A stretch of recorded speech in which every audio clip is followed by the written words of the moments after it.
এই সমগ্র সংসারের সব থেকে গুরুত্বপূর্ণ ব্যক্তি কে? স্বয়ং আপনি। নিজের জন্য তো বটেই, তাই না? কারণ যখন আপনি জন্মগ্রহণ করেন, নিজের চোখ খোলেন, এই সংসারে আসেন, তখনই তো এই সংসারকে আপনি দেখতে পান, অনুভব করতে পারেন। এখানকার আবেগ, এখানকার মানুষজন তখন থেকেই অনুভব করেন। যদি আপনি না থাকেন, তাহলে এই সংসারের অস্তিত্ব আপনার কাছে শূন্যের সমান, তাই না? আপনি না থাকলে এই সংসারও আপনার কাছে নেই। এবার সবাই বলবেন যে এ তো সত্যি কথা। সেই অনুযায়ী তো আমার স্বার্থপর হওয়া উচিত, অহংকারী হওয়া উচিত, কারণ আমার কাছে আমিই তো সবকিছু। দৃষ্টিভঙ্গি পাল্টে দেখুন। আপনার কাছে সব থেকে বেশি গুরুত্বপূর্ণ ব্যক্তি কে? আপনি নিজেই। সেই মানুষটি কেমন হওয়া উচিত একটু ভেবে দেখুন। সব সময় সকলকে সাহায্য করুন, একসাথে মিলে পরিশ্রম করুন, সাহায্য করুন অন্যদেরকে। এটা অতি আবশ্যক। এবং তার থেকেও বেশি গুরুত্বপূর্ণ হলো এটাই যে আপনার মনে যেন কখনো এই বিষয়ে ভয় না থাকে যে আমি আমার প্রিয়জনদের, আমার কাছের মানুষগুলিকে হারিয়ে ফেলব। এই ভয় কখনোই মনের মধ্যে থাকা উচিত নয়। যদি ভয় থাকে তাহলে থাকুক এই বিষয়ে যে সকল মানুষ আমার জীবন থেকে, আমার থেকে দূরে চলে যাচ্ছেন, তাদের বাধা দিতে দিতে আমি যেন নিজেকেই না হারিয়ে ফেলি, নিজের অস্তিত্বকেই না হারিয়ে ফেলি, নিজের ব্যক্তিত্বকে, নিজের বিচারধারাকে, নিজের করুণার শক্তি না হারাই। তাহলে এই ভয় ত্যাগ করুন আর আমার সাথে ভালোবেসে বলুন, রাধা রাধা। মানুষের জীবনে দুই ধরনের আবেগ থাকে যা চিরকাল তার সাথে বসবাস করে। প্রথম, স্বপ্ন। দ্বিতীয়, অজুহাত। মানুষ হাজার হাজার স্বপ্ন দেখতে পারে। আমাকে এই কাজ করতে হবে, আমাকে ওখানে ঘুরতে যেতে হবে, আমায় জীবনে এই অসম্ভব কাজ বাস্তবায়িত করে দেখাতে হবে, আদি ইত্যাদি। এবার ঠিক যেমন স্বপ্ন দেখেন, সেইভাবে অজুহাতও খুঁজে নিয়ে আসেন। আমি এই স্বপ্ন পূরণ করতে পারলাম না, কারণ আমাকে কেউ সাহায্যই করলো না, কারণ আমি দুর্বল হয়ে পড়েছিলাম, কারণ আমার কাছে সময়ই ছিল না, আদি ইত্যাদি। এবার সাফল্য এবং অসফলতার মাঝখানে এই ধরনের সংঘর্ষ হতে থাকে। সাফল্য তখন লাভ করা সম্ভব যখন আপনার স্বপ্ন আপনার অজুহাতের থেকে অনেক বড় হয়। আর অসফলতা তখন পাবেন যখন আপনার অজুহাত আপনার স্বপ্নের থেকে অনেক বড় হয়। আপনি যদি সাফল্য লাভ করতে চান, তাহলে চেষ্টা করতে থাকুন, পরিশ্রম করুন। যদি অসফল হন, তাহলে ভয়ভীত হওয়ার কোনো প্রয়োজন নেই। নিজের ভুল বুঝুন, তাকে শুধরে নিন, আবার চেষ্টা করুন। কিন্তু যদি নিজের জীবনে অজুহাত নিয়ে আসেন, তখন স্বপ্ন কখনো পূরণ হবে না। আসুন আমার সাথে ভালোবেসে বলুন, রাধা রাধা। এমন কিছু রয়েছে মানুষের মনে, তাদের জীবনে, এমন এক আবেগ যা সর্বজন বিদিত, যা সবাই জানেন যে উপস্থিত আছে। সেটাকে আমরা সমস্যা বলে থাকি। এমনিতে আমরা সকলেই জানি যে এমন কোনো গৃহ নেই যেখানে মৃত্যুর ছায়া পড়েনি, এমন কোনো বৃক্ষ নেই যার দ্বারা ওষুধ তৈরি সম্ভব নয়, এমন কোনো অন্ন নেই যা সময়ের সাথে বিষ বা অমৃতে পরিণত হতে পারে। এবার এই সমস্যাগুলি কোনো ব্যক্তির জন্য সমস্যা হতে পারে, কিন্তু নিজে থেকে এরা কোনো সমস্যাই নয়।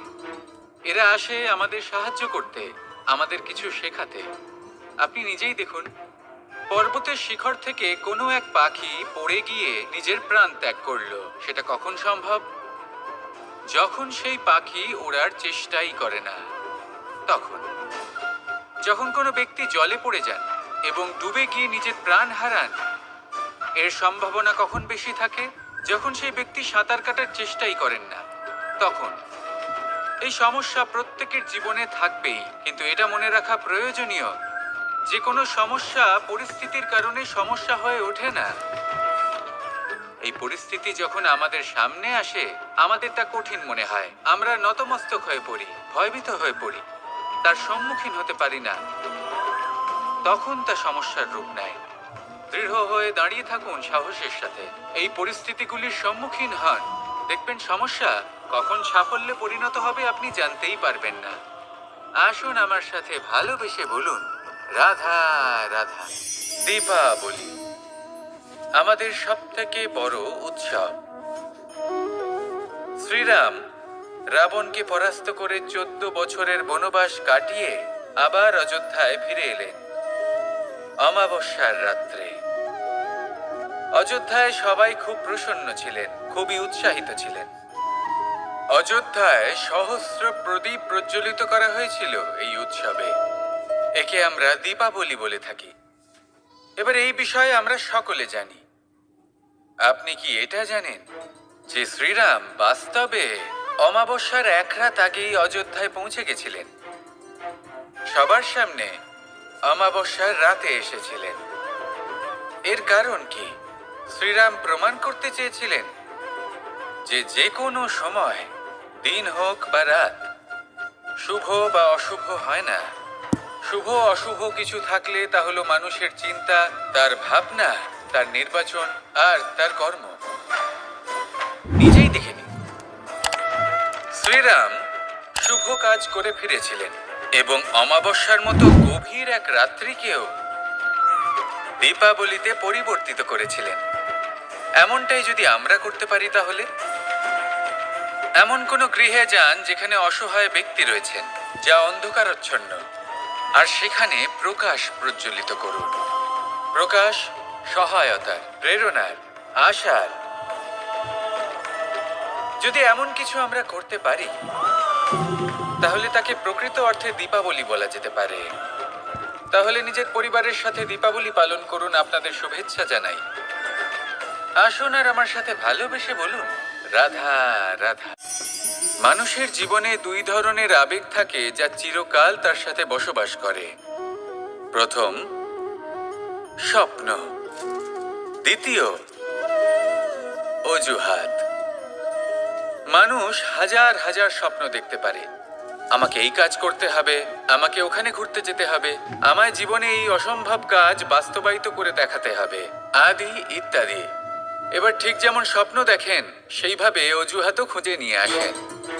আমি এই স্বপ্ন পূরণ করতে পারলাম না, কারণ আমাকে কেউ সাহায্যই করলো না, কারণ আমি দুর্বল হয়ে পড়েছিলাম, কারণ আমার কাছে সময়ই ছিল না, আদি ইত্যাদি। এবার সাফল্য এবং অসফলতার মাঝখানে এই ধরনের সংঘর্ষ হতে থাকে। সাফল্য তখন লাভ করা সম্ভব যখন আপনার স্বপ্ন আপনার অজুহাতের থেকে অনেক বড় হয়, আর অসফলতা তখন পাবেন যখন আপনার অজুহাত আপনার স্বপ্নের থেকে অনেক বড় হয়। আপনি যদি সাফল্য লাভ করতে চান, তাহলে চেষ্টা করতে থাকুন, পরিশ্রম করুন। যদি অসফল হন, তাহলে ভয়ভীত হওয়ার কোনো প্রয়োজন নেই। নিজের ভুল বুঝুন, তাকে শুধরে নিন, আবার চেষ্টা করুন। কিন্তু যদি নিজের জীবনে অজুহাত নিয়ে আসেন, তখন স্বপ্ন কখনো পূরণ হবে না। আসুন আমার সাথে ভালোবেসে বলুন, রাধা রাধা। এই সংসারের সব থেকে কঠোর ধাতুর মধ্যে একটি হলো লোহা। লোহা দিয়ে আমরা অনেক অস্ত্র শস্ত্র লাভ করি, অনেক বস্তুও লাভ করি। এবার এই লোহাকে কাটার জন্য, একে কোনো আকার দেওয়ার জন্য কি প্রয়োগ করতে হয়? লোহা। এবার এই কথাটা আমরা সকলেই জানি যে লোহার দ্বারাই লোহাকে কাটতে হয়। এবার এই কথা আমি আপনাকে কেন বলছি, এরপরে খুব বড় একটা প্রশ্ন আসে যা খুব বড় শিক্ষা দিয়ে যায়। এটা কেন হয় যে আমরা একটা লোহা দিয়ে একটা লোহাতে আঘাত করছি, কিন্তু যে লোহা দ্বারা আঘাত করছি তার আকার বদলাচ্ছে না, যার ওপর প্রহার করছি তার আকার বদলাচ্ছে? এতে পার্থক্যটা কোথায়? পার্থক্য হলো তাপমাত্রার। দেখুন, যে লোহাকে আমরা কাটতে চাই তার তাপমাত্রা বাড়াতে হয়, তাকে গরম করতে হয়। আর যে লোহা দ্বারা আমরা আঘাত করতে চলেছি, সেই লোহা আমাদের ঠান্ডা রাখতে হয়। অর্থাৎ ঠান্ডা লোহা গরম লোহাকে কেটে দেয়। এবার এই শিক্ষা কি আমাদের জীবনে যথেষ্ট নয়? আমাদের জীবনে অনেক সমস্যা আসতে পারে, কিন্তু আমাদের এই বিষয়ে বিশেষ খেয়াল রাখতে হবে যে আমাদের মনকে আমরা যেন ঠান্ডা রাখি, এই মস্তিষ্ককে শান্ত রাখতে হবে। যদি আমরা ক্রোধ বা ঈর্ষার আগুনে জ্বলতে থাকি, বিদ্বেষের আগুনে জ্বলতে থাকি, তাহলে আমরাও সেই লোহার মতোই হয়ে যাব যার তাপমাত্রা অত্যন্ত বেশি। তখন যে কেউ এসে আমাদের বিচ্ছিন্ন করে চলে যাবে। মনে রাখবেন, যিনি যত বেশি স্থির বুদ্ধির অধিকারী, যিনি হলেন সব থেকে বেশি শান্ত, তিনি হলেন সব থেকে বেশি বলশালী। তাহলে শান্ত থাকুন আর আমার সাথে ভালোবেসে বলুন, রাধা রাধা। মানুষ কখনো কখনো সময়কে নিয়ন্ত্রণ করতে চেষ্টা করে, কখনো কখনো সময়ের গুরুত্ব বুঝতে পারে না। এটা ভাবে যে এই কিছু মুহূর্ত কেটে যাক, একে অতিবাহিত করি, তাহলে কি বা হবে, কয়েকটা মুহূর্ত মাত্র। কিন্তু তা নয়। আজকের একটা মুহূর্ত ভবিষ্যতের অনেক বড় পরিবর্তনের ভিত হতে পারে। আজকের একটা মুহূর্ত আপনার ভবিষ্যৎকে উজ্জ্বল করে তুলতে পারে। সেই জন্য ছোট ছোট মুহূর্তগুলিকে অদেখা করবেন না। সময়কে কাজে লাগান, পূর্ণরূপে কাজে লাগান। এবার যদি আপনি কাউকে সাহায্য করতে চান আর সেই কারণেই যদি থেমে থাকেন, তাহলে ঠিক আছে, কারণ আপনি কাউকে সাহায্য করে তার জীবনকে আরো ভালো করে তুলতে চাইছেন, আরো শ্রেষ্ঠ করতে চাইছেন। এই পুণ্য, এই কর্ম ফিরে আপনার কাছেই আসবে আর আপনার জীবনকে শুভ করে তুলবে। কিন্তু যদি আপনি আলস্যের কারণে থেমে থাকেন এবং কিছুই না করেন, সময় নষ্ট করেন, তাহলে কিন্তু একটাই ঘটনা ঘটবে, আপনার ভবিষ্যৎ বিপদগ্রস্ত হয়ে পড়বে, আর কিছুই নয়। সেই জন্য এটা বোঝা প্রয়োজন যে কখন থামতে হবে এবং কেন থামতে হবে। যদি আপনার থামার কারণ এবং সময় অনুচিত হয়ে থাকে, তাহলে আপনার ভবিষ্যৎ কখনোই উচিত হতে পারে না। সেই জন্য সময়কে সম্মান করুন আর পূর্ণ ব্যবহার করতে শিখুন। আর আমার সাথে ভালোবেসে বলুন, রাধা রাধা। জীবনে সবসময় সেটা হয় না যা আমরা চাই, তেমন ভাবে হয় না যেমন ভাবে আমরা চাই। এবার তাতে আমরা দুঃখ পাই, নিরাশ হয়ে পড়ি, ভাগ্যকে দোষ দিই অথবা অন্য কাউকে বা নিজেকে। কিন্তু সত্যটা কি, সেটা আমাদের জানতে হবে। এই সংসার নির্মিত হয়েছে পাহাড় দ্বারা এবং পাথর দ্বারা। তাই প্রত্যেক স্থানে ছোট ছোট ছোট ছোট নুড়ি পাথর তো অবশ্যই থাকবে। এগুলো এড়িয়ে যাওয়া সম্ভব নয়, আর এই কথাটা আমরা সকলে জানি। এবার এইভাবেই আমাদের জীবনে নানান রকমের সমস্যা লেগেই থাকে। এর হাত থেকে কোনোভাবেই নিস্তার পাওয়া সম্ভব নয়। একটা সমস্যা এড়াতে যান, দ্বিতীয় চলে আসবে, দ্বিতীয় সমস্যা এড়াতে যান, তৃতীয় চলে আসবে। কিন্তু সমস্যা জীবনে থাকবেই, আর আপনাকে সাহায্য করার জন্যই থাকবে কোনো না কোনো রূপে। আপনার চারপাশে পাথর আছে, এটা আপনার উপর নির্ভরশীল আপনি কি করবেন, কোন পথে অগ্রসর হবেন এবং কিভাবে অগ্রসর হবেন। এবার দেখুন, এটা তো সবসময় সম্ভব নয় যে আপনার পদতলে ফুলের চাদর থাকবে, এটা তো অসম্ভব। সেই জন্য উচিত এটাই হবে যে আপনি পাদুকা পরিধান করে জীবনে অগ্রসর হন। এর সারমর্ম এটাই, যখনই জীবনে সমস্যা আসবে দৃঢ় হয়ে সম্মুখীন হন এবং এটা বোঝার চেষ্টা করুন যে এই সমস্যা জীবনে কেন এলো, কি শিক্ষা দিয়ে গেল। আপনার মধ্যে দোষ অবশ্যই থাকবে, তাকে গুণে পরিবর্তিত করুন। এই জীবন আরো বেশি সহজ সরল হবে এবং প্রসন্ন হয়ে বলবে, রাধা রাধা। মানুষের দুটো রূপ রয়েছে, এক আমাদের এই মুখ যা শুধুই চোখে দেখা যায়, আর দ্বিতীয় আমাদের এই মন যা শুধুমাত্র অন্তরাত্মা দ্বারা দেখা যায়।